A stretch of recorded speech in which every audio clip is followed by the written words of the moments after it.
This episode of the Very Serious Crafts podcast is brought to you by the Embroiderers Guild of America. You're listening to the Very Serious Crafts podcast. We're very serious crafters, and we craft very serious crafts. Very serious.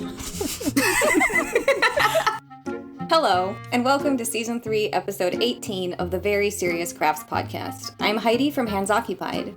I'm Mollie from Wild Olive.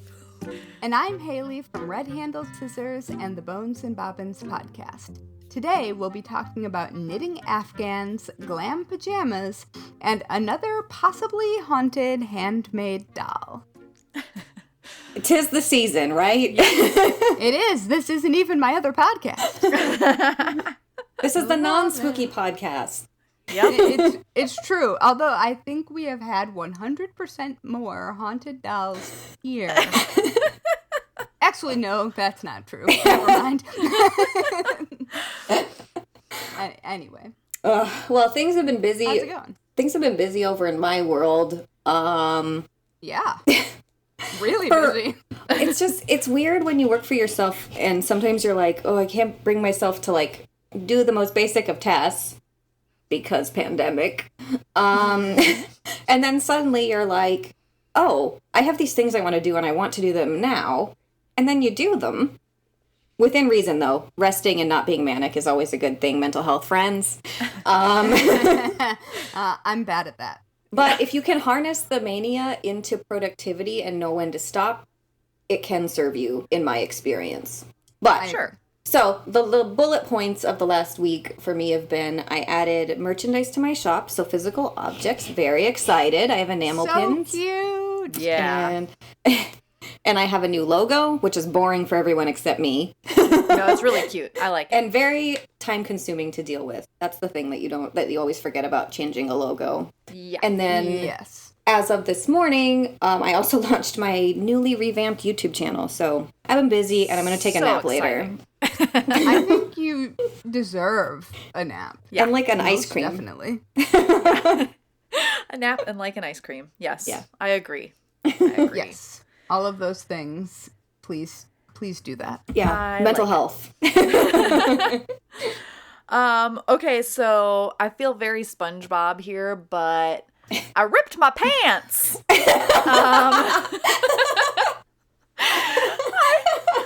Wait, I've never seen SpongeBob.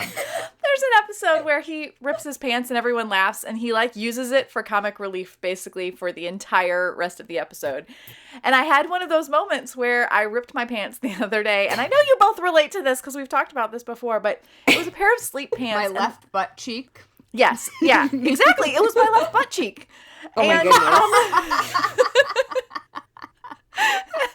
And it was a pair of pajama pants, and it was like there were already seams that were starting to like weaken, and the fabric just split, and mending was not going to last very long anyway. So I thought, well, I just need to ditch them or I guess reuse the fabric, but the fabric's really thin, and so I like ended up down this idea of, okay, I need to be better about reusing fabric and having less waste. And so I was like exploring the idea of stuffing items with fabric or other scraps like that instead of regular stuffing. Mm-hmm. Yeah. And I watched a YouTube video from someone that I can't believe I watched the whole video. She was not real enjoyable to watch. But anyway. Molly's talking about my new channel. Oh, I thought she was talking about Taylor Swift. Neither of those. I don't even remember her name. It wasn't worth keeping. But anyway, Sorry. So now basically I'm now in this place where I'm like, all right, well, I guess I need a place to store trash until I can use it again, which is terrible. I don't have room to store trash, but I want to do the right thing with it. And anyway, yeah, so I ripped my pants. Fair enough. That was a delightful story. Oh my goodness. Oh, I can't believe you didn't share the story about finding fabric in the piano again, or looking at least in the piano again. Oh yeah, yeah. I'm going off script now, but yeah, no, I did. I lost a bolt of fusible web, one like heavy duty Wonder Under, like the paper backed kind, and yeah, Heidi a whole bolt. Yeah, a whole bolt. And Heidi and several others asked me on Instagram if I had checked the piano. It was not. That is a fair question. It was a fair question. Given your history. Yeah, it was not in the piano. But it was also, like, not near any of my sewing and fabric supplies either. So, yeah. Maybe the doll moved it. Ugh. It was definitely me. It was definitely me. Well, okay, fine. It made sense when I found it, but anyway, yeah. That's funny. Um, Only you, Molly. Yeah. So it will come as a surprise to exactly no one that the thing that has been going on in my life this week is kitten related, because that's been the case since we got them, I think. Yes. It's like a new baby. Haley's blinking a lot right now. Anyway, so people who have been longtime listeners, because I believe this happened way before the podcast, but it might not have because time has no meaning. Yeah. So my husband has an Emmy that he won, and it lives on our mantle. And I, at one point, following the 2016 election, knitted that Emmy a very, very, very tiny pussy hat. And it's so been cool. wearing it Yeah. since then. And there are photos. I will find them and link to them. But it was gone mysteriously this week. And I thought maybe it had fallen off and gotten vacuumed up or something like that. It never occurred to me to check the kitten toys. And as it turns out, hidden in one of the cat beds with other prized toys was my Emmy pussy hat. And I mean, this thing is small enough that it fits on my I was gonna say, finger. like it would be the right size for one of your tiny pussy cats to wear it on her little tiny paw. That is extremely true. And so I don't know which one of them took it. I don't know who was up there, but I really wish I had seen it happen because nothing was out of place. Like, the Emmy didn't fall. There was nothing. So it definitely wasn't Mr. Big Stuff. I mean, it's true. So yeah, it is a mystery, and I once again don't know where it is. It'll turn up. Probably. Yeah. What would be crazy is if it turned up on the Emmy I just again. don't want them to eat it. Yes. Yeah. Yeah, they That would not be probably good. won't. But anyway, so that is my continuing mystery of the week. Well, there you go. Yeah. Yes. They also ate my sign that reminds me to not say and on the podcast. So, You'll never remember now. well, I don't think I remember anyway. But okay. Yeah, I'm done. Before we jump into talking, we want to give a shout out to all our serious friends of the Very Serious Crafts podcast who are supporting us at patreon.com/seriouscrafts. And a special shout out to Naomi, who shared her own tale of lubricant and paint pouring with us. Thanks for keeping us very seriously laughing. Yeah. I don't know if we need more context than that, but we lolled a lot. And if you want to know what we're talking about, you should, join the Patreon so you can read that comment. Yeah, that's a good point. I mean, yeah. It's Just true. saying. It's true. Oh my gosh. Well, speaking of buckets of fun and things we've been talking about a lot on the podcast in 2020. Yes. It's the year of the It's the year of the pressed plant, I think. That's exactly where I was headed. Thank you. Yeah. I have finally also succumbed to the plant pressing bug. And Welcome. so right now, all of my, like a normal person, I keep like a shelf or two of basically reference materials for my life, including needlecraft encyclopedias, plant care dictionaries and things, just Yeah, me general too. interests of mine. Like, that's normal for me. But the nice thing about these heavy books that I've carried around for years and years of my life, besides like having information that I need, is they make an excellent free plant press.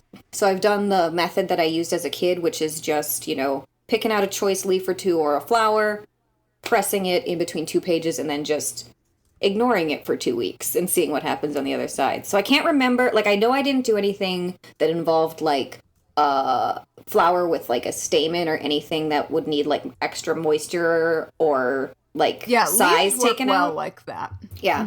So I just thought I would do leaves to start, and I have a really good range of like colorful variegated leaves from this summer in my houseplants, so I'm excited to start cool. there. So those are pressing, and I've ordered a whole bunch of different resin supplies, so wish me luck. May I give you a resin tip with organic material? Ooh, yes, because I feel like I'm going to give myself a lot of chemical exposure by doing this project. It's not even related to that. It's just that if you want it to be clear and not filled with bubbles, Gotcha. all, I guess, organic things or things that are porous need to be sealed. Gotcha. Before they are engulfed in resin. That makes sense. I read that the big mistake that a lot of newbies do with flower pressing and then resin is that they're not actually pressed all the way, and there's still a little bit of moisture in there. And so then you beautifully like suspend this daisy pressing in resin, and then it turns brown because you trapped water in there with it, and it's just rotting. It can look kind of cool, but that's not often the look that I find the average flower presser resin person's looking for in 2020. Maybe in 2020. The dumpster fire resin craft is just like rotten flowers and just all bubbles. If you should find, like, say, a piece of quartz, like that, it's called anhydro, and it's rare and valuable. Good to know. And by valuable, I mean more valuable than regular quartz. We're not talking diamonds. No, it's still quartz. But any mineral that has a crystal matrix of any kind can have water suspended within the crystal matrix, and Cool. if there's air also, you can see it move. And it's really cool. Very cool. Anyway, Yeah. that was an unnecessary fun fact. I was here for it. Yeah. I also was going to say to you, Haley, one of the resin projects of yours that I've like loved from 10 years ago probably is that thread resin bracelet you did. It's like a bangle bracelet with like thread scraps suspended in it. That's the kind of energy I like in resin crafts. Oh yeah, the bangle bracelet I think was like mini thread spools. That's right. Suspended, Oh, yeah. Yep. Yeah, even better. cut in half and suspended. But I did pendants That's what that it was. were thread scraps. Boy, did they have bubbles in them. But it kind of looked cool. Mm-hmm. And sometimes it does. Like, I think that can be a stylistic choice as long as you are choosing it. Mm-hmm. Yes. But anyway, Yeah. I'm excited to see what you make. Yeah, I've only ever done, I've used Mod Podge brand's Dimensional Magic, which is like an epoxy resin alternative that's all in one step, and you can buy versions of it that come with glitter in it. And it's often used for like making 3-dimensional things in scrapbooking projects, is my understanding. Oh, yeah. I remember when that came out. Was Yeah. that the CHA you were at, too? Probably. That was probably that was also the year I wrote for their blog, the Mod Podge Rocks blog. And so I got very, very familiar Amy's with blog. Dimensional Magic. But it's I really liked it because you still have to worry about bubbles, and you can kind of get like a training wheel version of resin crafts going with it. because it takes the 24 hours to dry and everything, but it's a little bit less intense than like gloves that you throw away, and the mixing jars that you throw away, and the bottles that can't get thrown away. Have a very, very, very strong vortex fan. Okay. Going. Or go outside. Okay. Also, eye protection. Because I have had it explode. Oh. Fun. Just. I didn't realize an explosion was something I should be worried about, so good thing I'm talking to you. Well, I mean, it's a chemical reaction, so explosion might be a bit more intense than what happened, but I have had it go awry in an extravagant way. Okay. Noted. Yes. Anyway. Yeah. I'm excited. I'm really excited to see what you make. Yeah. Are you gonna make like jewelry stuff, or what are your plans? I ordered some molds for like just some trinket boxes to start, and then I ordered a set of silicone molds on just Amazon that are the alphabet, because I thought those would be really fun to make for gifts that's cool. or ornaments. Yeah. I like it. Cool. And it's really never cute seen because that. Ed's been gathering me cute leaves when he's been out on a walk. So it's very sweet. That's adorable. Yeah. And, well, Ed is always adorable. Yeah. He is. Yes. Anyway. So nice. I like it. Well, kind of in the topic of throwing it back to the, what did we say, like the 1890s or something.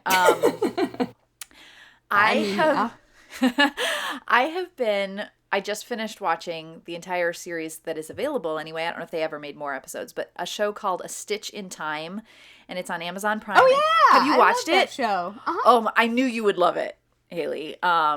It is. Yeah, my haircut twin. Yes, exactly. Is that the show with the redhead as Yeah. the host? Okay. Yes. Have you watched it? I've seen one episode. Yeah. So, basically, the idea is she's a fashion historian, and they look at paintings or other art pieces, and they reconstruct an outfit from those art pieces. But Which is really cool. It is really cool. Lace, too. Yeah, and they because they're going through and they're evaluating, what kinds of fabrics it would be and what the construction method was and how, and they work with. This is funny. So the title that she gives herself is a historical costumier, and her name is Nina Michaela. But if you search for historical costumier, she's the person that comes up. Apparently no other people are using that title for themselves, really. But just really fascinating because they're showing not just the fashion elements of it, but they talk about how those fabrics were made and where things were coming from and some of the historical things that went along with these paintings. And my goodness, I just loved every moment of every episode. Oh, yeah. And I love that, especially when you're talking about portraiture. Yeah. The details, like, no matter what style of painting was popular for consumption at the time, portraiture is still very, very detailed, and, like, you get fabric textures and stuff like that. It's really cool. Yeah. And they, it was like they chose to highlight a really interesting range of pieces. So they have like a dress that Marie Antoinette wore that was not her typical garb. Yeah. Right? One of my favorite moments was when they were going to be making a set of silk brocade stays, and they asked the host, "Do you want to go ahead? Would you like to cut this out?" So she's like the fashion historian, but they let her like help with stuff. And the moment of like getting ready to cut into that super expensive silk. Everyone is Oh, gosh. watching because like they just stopped their work to watch her, and I was like, oh, this is so relatable. When you have that fabric and you're like, I mean, I'm not usually cutting into super expensive silk brocade. But that moment of like, okay, this is my prized fabric. This is like the one that I love, and should I cut it or should I not? And it was, it's very, very. Was she having that moment? I don't think I saw that episode. Yeah, she was. Or was just everybody having that moment around Everyone her? was having. No, she was having it too. She was like, "Are you sure?" And they're like, "Yeah." And no, the other person is just like, "No, I'm not sure, but go ahead." I feel like I would have just been like, I'm out. I can't handle this. That is extremely relatable. I mean, the amount of money spent on making some of the garments in this show, because it was for the BBC, they had money. I mean, there was literally, they made a reproduction piece that they sent out to have hand embroidery in gold work done, probably to the Royal School of Needlework, if I were to guess. I was going to say Royal School. Mm-hmm. And they said that it was 900 hours of embroidery. Academy. Yeah, whatever they're called. But 900 hours of embroidery just for these little gold patches. And I'm thinking, I mean, you could probably buy more fabric if you need to, but I don't know what that piece of silk cost. It could have been very expensive. I'm sure. I think the thing I like best about that show is that they do say how much time went into doing fill in the blank thing. Yeah. And because they're having experts do this. Right.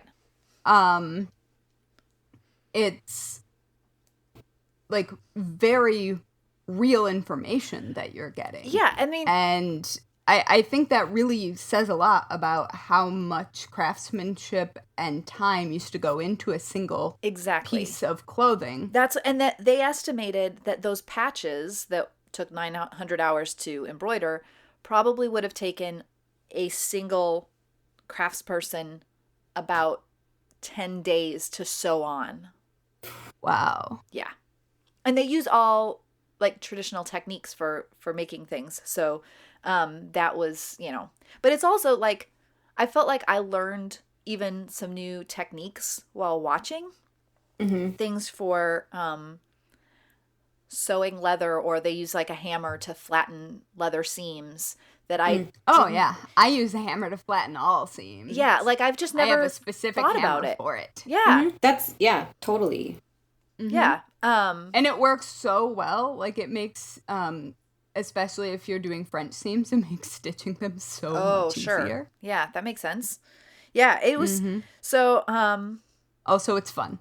Yeah. Yes. You could see that it was fun as the host got to do that. But yeah, if listeners, if you have Amazon Prime, I would highly recommend checking it out. There's I think 6 episodes, but it's called A Stitch in Time. So, very fun. Yeah, it's great. Yeah.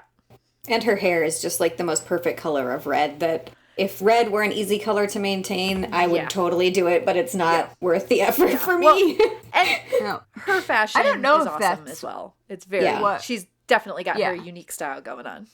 Yeah. She does. Yeah. Which is why I started watching the show to begin with.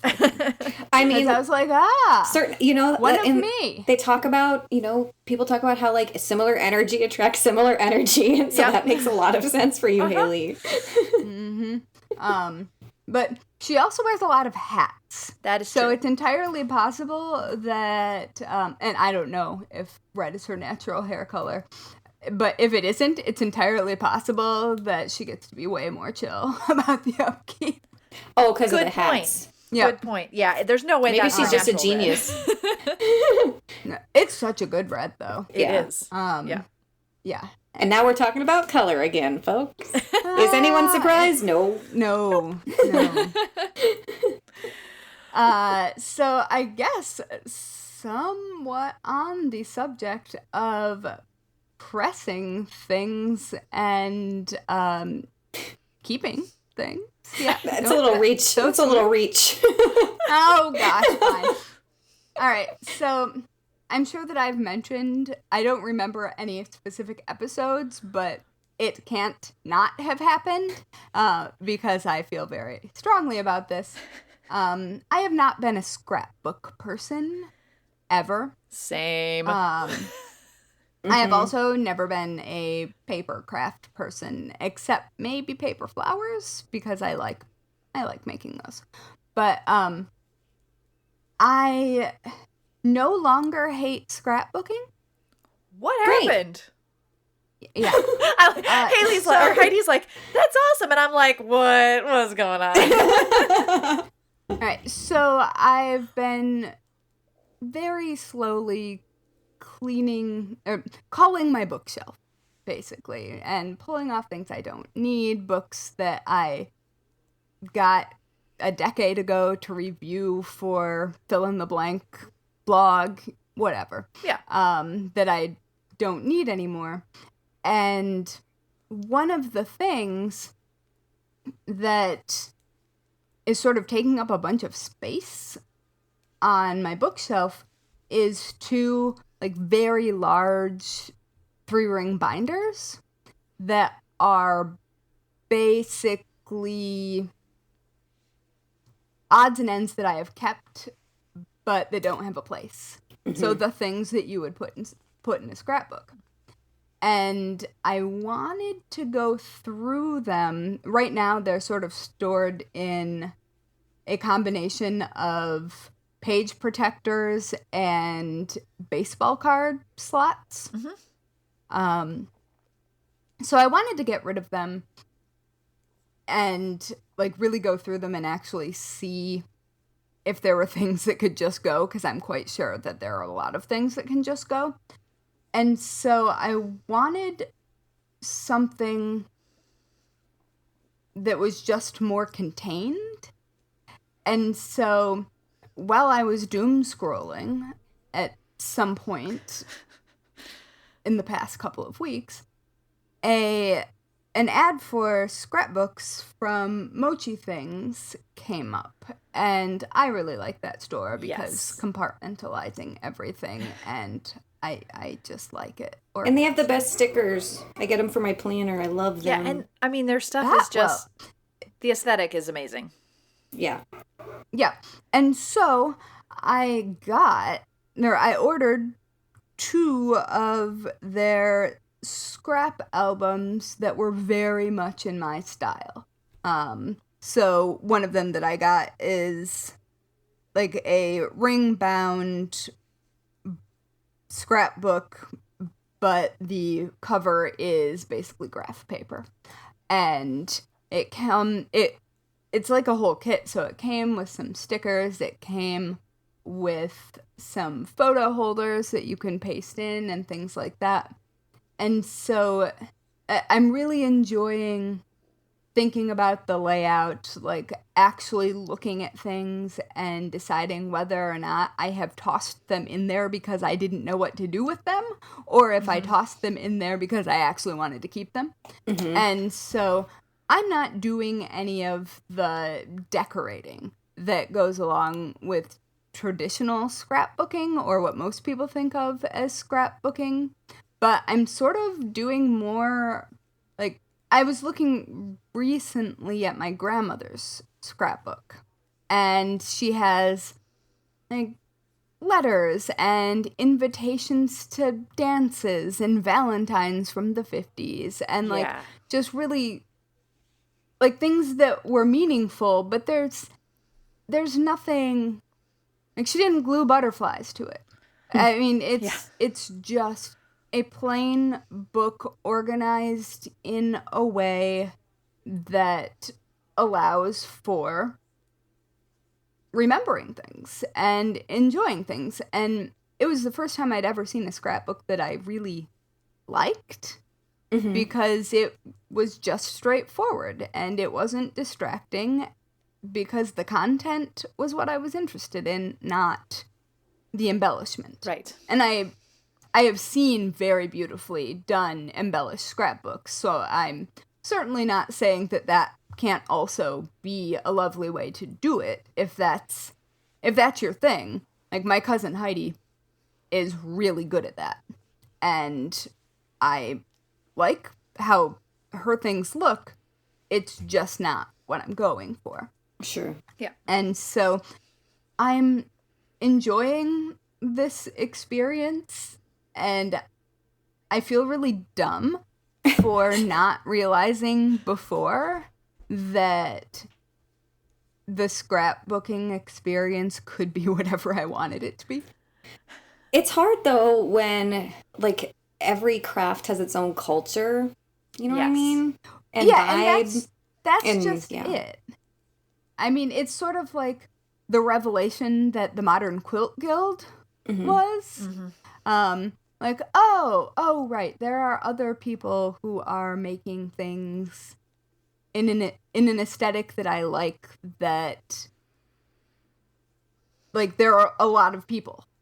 It's not just me being weird about this thing that everybody else is doing one way. Yeah. And, I mean, frankly, that's true about literally everything. Anything that you're making, there's a group of people who are making it the way that you would like to be making it. But for some reason, I just never applied that. Or I rarely remember to apply it to myself. It's one of the first things that I'd tell someone. And I definitely never thought to apply it to scrapbooking, which might be because I used to do, what is the company? Spellbinders, I think. I used to do, before fabric die cutting was a thing, I would review their machines and dyes using fabric in unexpected ways. So like for applique and stuff like that, before that was a thing that was happening. And so, and this was like more than a decade ago. So I guess because of being connected with them for so long, it just didn't occur to me. And so now I'm kind of excited. And so if anybody else needs that nudge, I will link to all of the different kinds of scrapbooks, because Mochi Things has a bunch of different aesthetics and different ways of compiling.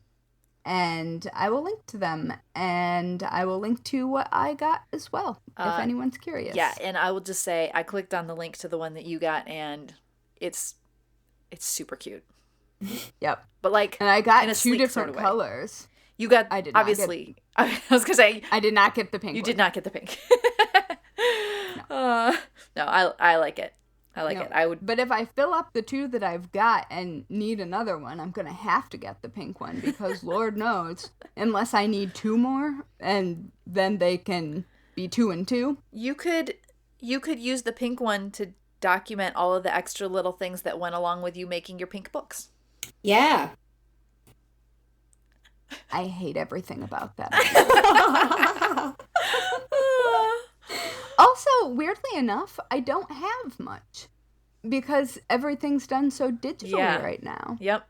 Like, I have photos of some of them, but yeah, I guess I had never thought about that. There's usually ephemera. Like, for my first book, I have the blank that was just the cover mock-up that was, I assume, used at trade shows before the actual book existed.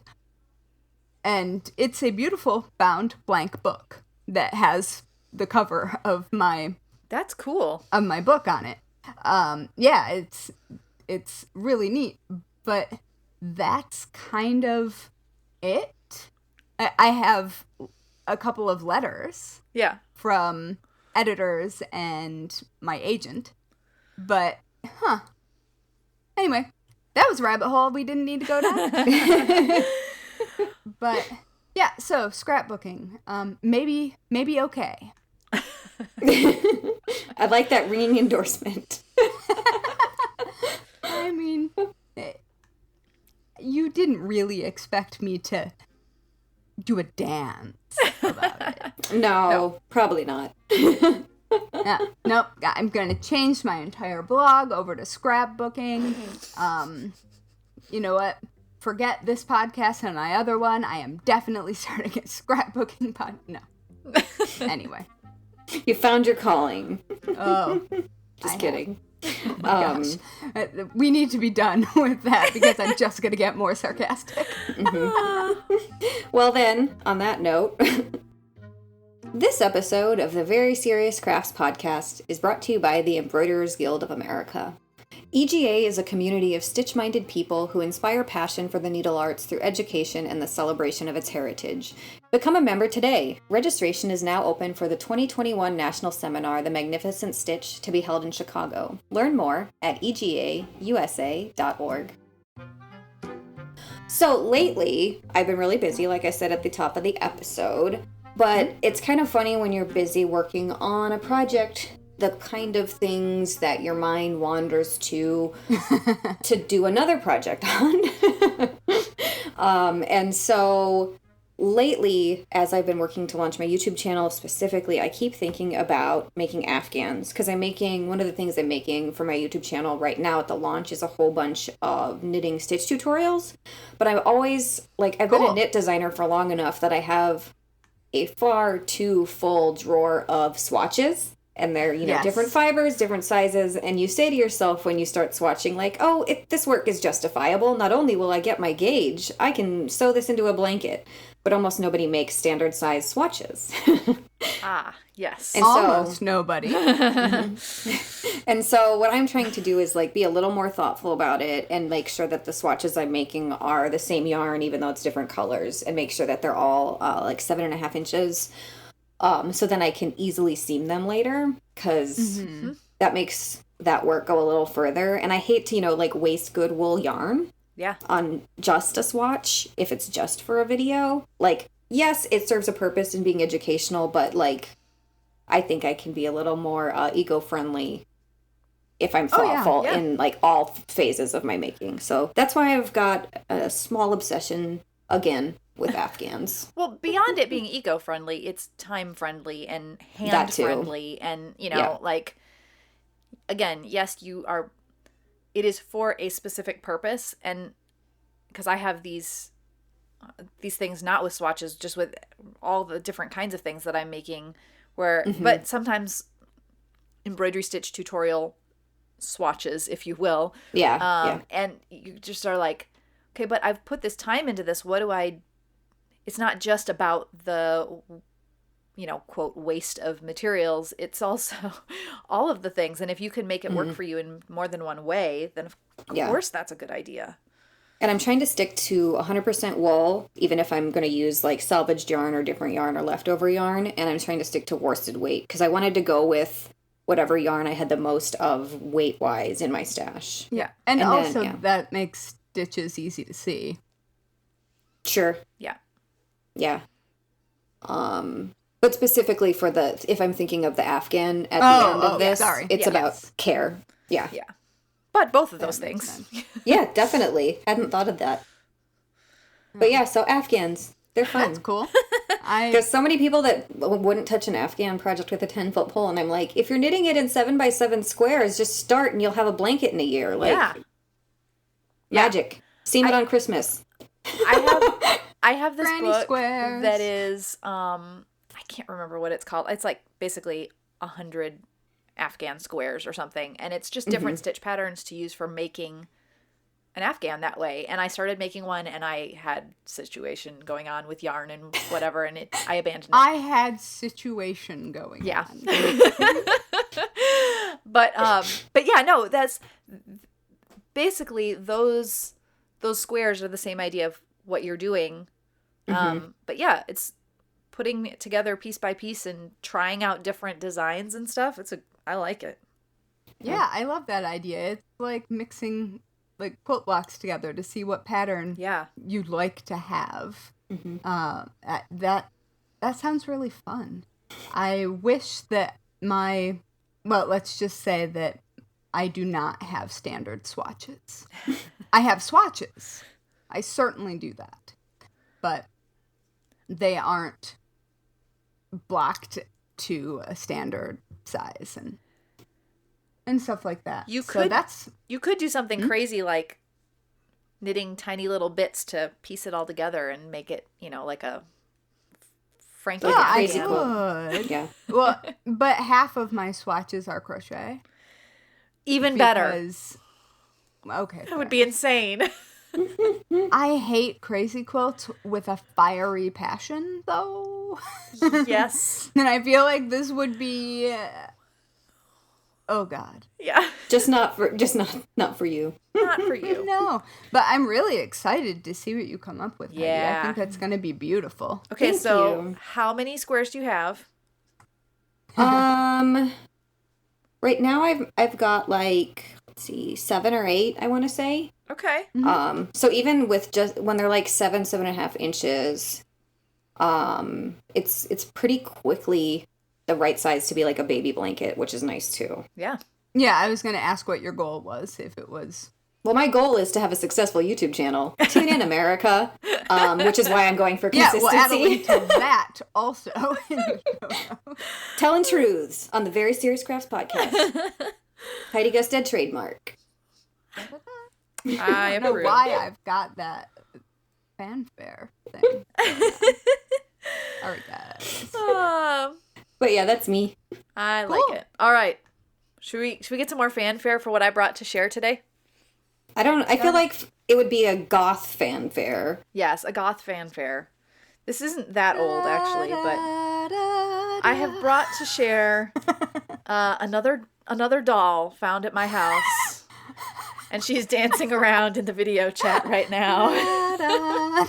She's got a large forehead. She has a large forehead, She's a little lopsided face. little lopsided face. That's cute. The eyes are very widely set, and she's got 2 little red marks for her nose, and some There are some slashes. seriously red lips. So she is a cloth doll. She looks old. She does look old. But my mom seems to think that it was made for her, which would not make it that old. But we believe that my grandma's cousin made this for my mom, and Okay. they were the same age. Let's see, she was born in 1916. So Wow. and she's got yarn hair. Because that would have been my guess. Like around turn of the century. Yeah. So, I mean, unless this was actually made by someone else and then given to my mom at some point, maybe it belonged to my grandma's cousin. I don't know. She has yarn hair that is still mostly intact, even though it would be a wool yarn. She's got this little dress that is kind of a sheer cotton fabric with stripes and little lace around the neck, sleeves, and hem. And Ooh, that'll help date it. Is it handmade? I guess it could be. It could be. But the real thing is she is fairly dirty. She has spots on her. I'm lifting up her skirt as I'm saying that this is a dirty doll, and we're going to get further down that road in a moment, but you can see some of these spots in the video, and I will definitely share a photo of this. That looks like blood. It does look like blood as I'm holding this, with unprotected anything. You can see her legs are very spotted just over time. She's been on some adventures. She's been on some adventures. It's safe to say. She's got some a little bit of tearing in the fabric. And my mom said to her, or to me, she didn't talk to the doll. Mollie's losing it. Yep. She said, I really would like to clean this. What do you think I should do to clean this? And she said, well, what if I just removed some of the pieces from it and put it into a bag and toss it in the washing machine? I was like, no, that's a terrible idea. No. Yeah, that needs some soaking and hand washing. So I did a quick Google search for how to clean an antique cloth doll. And this was the top result that came up. In the little Google box, it highlighted text from a particular page. Is it burn it? Burn it. That's only for specifically haunted dolls. And Okay. And the Velveteen Rabbit. That one I don't think it's. Yeah. Oh, the Velveteen Rabbit. Oh, man. Oh, Heidi. But what Google presented me was an excerpt from a page at theantiquesalmanac.com. And this is what it said. Wash the doll with a clean washcloth that you've wrung out to make it wet but not dripping. Use a mild soap or dish detergent. After you've carefully washed your cloth doll, hang it or lay it flat on a towel to avoid shrinking or damaging the doll's delicate parts. Oh, great. Delicate part. Great. I see. Yes. Wow. That. I'm not capable of not making a joke about that. I read it and I think my eyes kind of bugged out a little bit that was the description. But how else? I know.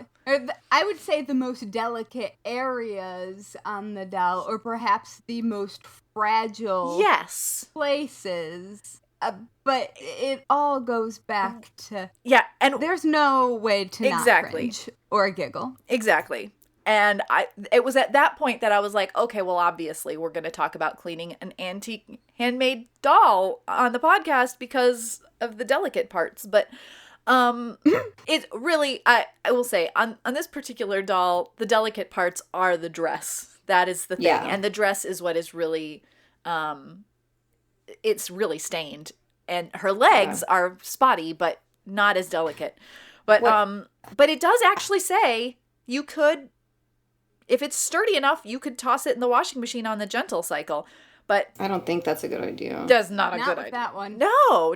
I mean, but No. even like I'd wash it in like the same thing I wash my bras in. yeah, the delicates, but Soap wash. Yeah. Yeah. And I think that part of that goes down to like, how old is your cloth doll that you're talking about? Because Yeah. Yeah, how brittle is that? yeah, And I what think is there's antique, you know? I did a video for Eucalan fiber wash last year. Yeah. Yeah. And They make good stuff too. Yeah. And they did, one of the videos I did was like how to block knitting, like a basic one. But the other one I did was how to clean baby stuff with it. And they specifically, it was everything from pacifiers to toys to like baby Bjorns. And so I have a hunch, so I have two thoughts. One is I have a hunch those instructions might be more envisioning like a well-loved Teddy Ruxpin from 1985 or whatever, needing spot cleaned. Oh, You Teddy know? Ruxpin, definitely haunted. You know what I mean, though? You know what I'm saying, Molly? Like, Yes. it's more like that's, if I had to guess based on just what I learned when I did that video, I have a hunch that they don't envision hand-embroidered, delicate doll stuff. And I wouldn't soak that thing at all, because you don't know what's it's necessarily stuffed with. I think for her body, you should be spot cleaning with, like, a really diluted, delicate wash like Eucalan, and making sure it's, like, well ventilated. But I would only do that by hand and only spot clean. Well, If I mean, that, there was part of honestly. me- I usually leave my stuff dirty. Yeah, that's kind of where I If was it's an like, heirloom, I think that, I mean, obviously. I'd throw it in. I'd throw it in a bucket of soak or Eucalan or whatever. It's just, I mean, she's fairly firmly stuffed, like. yeah. But. Is she sawdust, maybe? Well, that's why I'm saying I don't think I would mess not with knowing. soaking something like that. I mean, if you were able to dry it flat, like on like a cookie cooling Yeah. rack, Yeah. in low humidity with a lot of air circulation, that would probably be fine. Otherwise, yeah, I agree that soaking it is asking for trouble. Yeah, she might just. I mean, you can see like the hand stitches holding her legs and arms on, and Is the dress attached? no, I could take the dress off, but I mean, frankly, the way that the buttonholes are, they are already quite. Like you wouldn't even like, want to take the dress I'd be afraid to off. take the dress off. Yeah, that I might tear it more. It's. Okay. Yeah. I mean, she's got a lot of delicate parts. Oh, what a phrase. Yeah. Yeah, I think what Heidi was saying is exactly what you should do, and I bet it'll make a pretty big difference. Yeah, we'll try. Just a lot of blotting. We'll try so much blotting. We'll try some leg blotting. And what I'd recommend, I'm no expert here, but the little I know from that specific video, Yes. because I had to do training for it, I would recommend doing like a little like cut of a sponge, like just a little tiny one, and then just put in the delicate wash like in a 1-to-3 ratio with water. Okay. Because that puts the least amount on there, and if you use a no rinse formula like a Eucalan, that works really well because then you don't have to get as much moisture on this historic object. Okay. That sponge idea is really smart. Yeah. Okay. I have some no rinse soak that might. I might. Anything for knitting would be good for it. Yeah.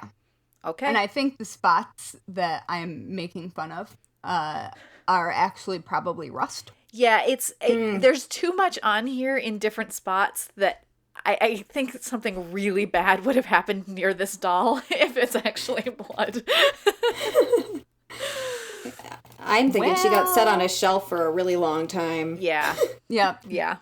So, anyway. What a good topic, Molly. That's cool. It's a cool thing to have. So, yeah.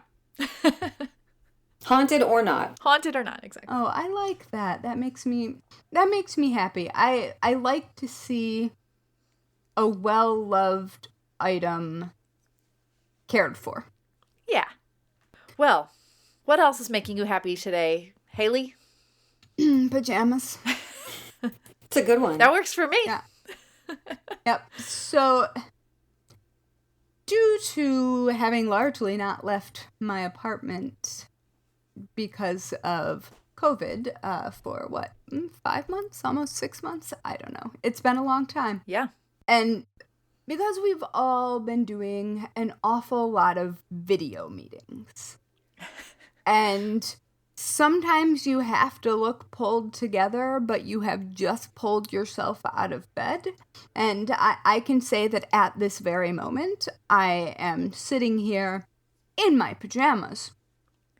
Me but too. But not fancy pajamas. Also me too.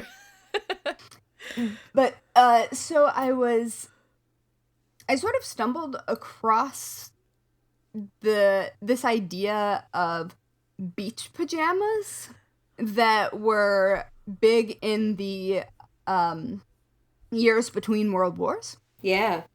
And so had to get that beach time in while you could, you know? Right?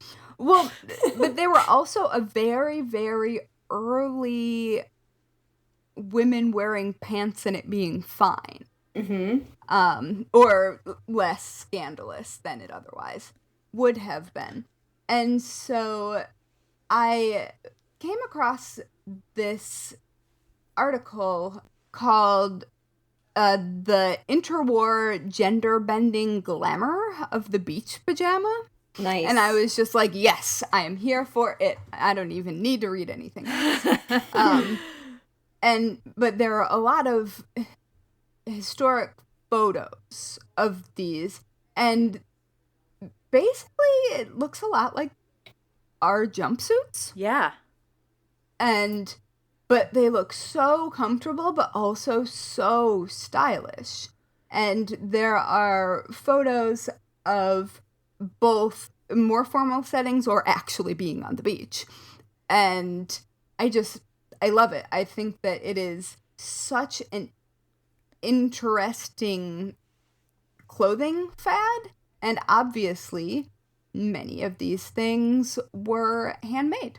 And it's clear that, well, pretty much all of them are handmade and tailored. So they're drapey. They're not what one would call risque, but they were extremely risque for the time. Yeah. Because they were flowing fabric. You could see the shape of the body. And yeah, those pants are really good for making your ass look good. Pro tip 2020, ladies. They are. So that sort of got me started down this rabbit hole. And sort of at the same time, I was scrolling through Instagram and saw Gretchen Hirsch's Harlow pajamas, which is her modern take. Well, it's more of a reproduction of these pajamas, the beach pajama. And the whole idea of hers is glamour, but pajamas. And so you can wear them out, and nobody would know you were wearing pajamas, but they would be just as comfortable. And so there is a free Harlow Pajamas pattern for her Charm Patterns by Gertie. I'm amazed that this is a free pattern. This is so cool. That's very generous of her. Yeah. Yes, Holy it cow. is. And so I'm just really into that idea, and I think because we are all largely trapped inside, largely probably seated, and I mean, you don't necessarily want to wear a bra all day or anything like that. Like, it looks pulled together and it looks stylish. Yeah. And, like, appropriate for running errands and appropriate for relaxing outdoors if that is a possibility for you, but also totally acceptable for a video call. Like, you would definitely look put together. And so I'm kind of obsessed with the idea of beach pajamas. Yeah, so... And I mean, just beach pajamas. Think of beach pajamas. So first of all, I have to say, a lot of these definitely are more glam than I feel like I could pull off. Although I have to say, one of the photos of the Harlow pajamas, I looked at and went, okay, actually maybe I could, maybe that would work for me. But I have to say, is that the one with her sitting in the chair? It's the one it was when I saw her seated at like a little table and she's got the curlers in her hair. Yep. Like the pink check. It's very cute. But my favorite on that first article that you pulled up is a set where they've got these bold stripes at like the top shoulders, and it's 3 women walking together, and then it's got the stripes on the bottom of the pants, and it's a, some of these look almost like a one piece. This is definitely a 2-piece thing. That is like, it looks so much like what you would see, I mean, on a runway now. It's fantastic. Oh yeah. Yeah, and I think that all of them are 2 pieces just by way of how they were meant to function. Yeah. But they are so well tailored and so well coordinated that, I mean, obviously they were made to be matching sets. Yeah. One thing I wanted to mention about beach pajamas while we're on this topic is a pattern company that I'm always standing, Decades of Style. When you started talking about this, Haley, I immediately thought of their 1930s patterns.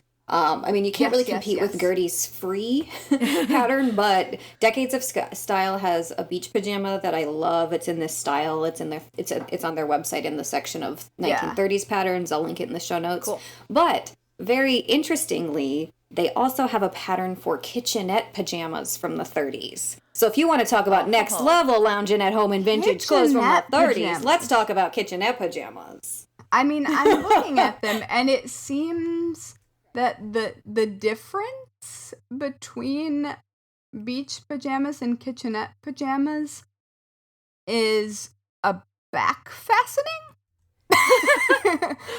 and cap sleeves. The style, to me, looks a little bit more like an apron explicitly, and I think maybe that's... Which makes sense if we're calling them kitchenette. Yeah. Yeah. I'm just looking at it, I was looking at it just on the models, not the actual... Also, sketch of... Well, look for yourself, listeners. This will be in the show notes. Really liking the teeny pockets that are on those little side flaps. Yeah, this is really cute. And I think they could mod into pajamas really well if you wanted to just skip the tie part and just make a plain top. Sure. Yeah. Ooh, fun finds. Yeah. Yeah, so I feel like it's a little late in this whole thing to suddenly want to dive into beach pajamas, but also Yeah. Yeah. Yeah. not like I'm going outside, so it doesn't have to be Exactly. appropriate. Ooh, how cute would Christmas, like a Christmas version of the kitchenette pajamas be? Oh, yes. Oh And my right? gosh. also, I did see Decades of Style has what they have as their last resort beach PJs. Yeah, That that's has the one that I first thought of. like yeah. the little jacket over it.